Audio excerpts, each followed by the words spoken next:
Governor Vilma Santos Recto po, isang mainit na pagbati po sa mga minamahal ko pong mga Batanggenyo.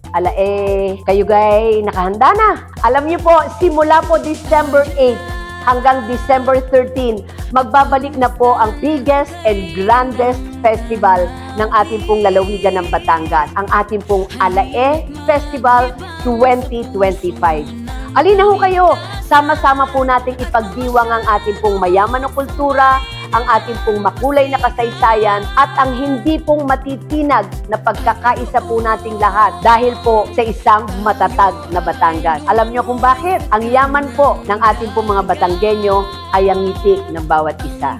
Tara na! Tayo na'y magsama-sama dahil pag nagsama-sama, mas masaya. Parin na sa Batangas dahil po sa Batangas, we have it all. It's all here, so near. Alae Festival, December 8 to December 13. Parin na!